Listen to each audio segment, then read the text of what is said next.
so many people, Burundians. I'm so happy because all over the country there is peace and security, and people have come to vote.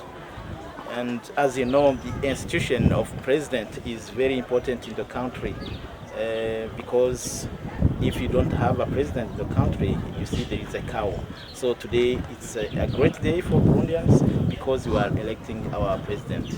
So I'm hopeful because I know that if Burundians have come to vote, it means that they want democracy. They don't want war.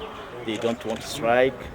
They don't want conflict. So they want democracy. Moving forward to the negotiations, when are you having a meeting of all stakeholders to ensure that you deal with the issues that were a concern towards the build-up to the elections and to ensure that there's peace and security in Burundi? So I think that just after these elections, we will sit together to see what to do forward.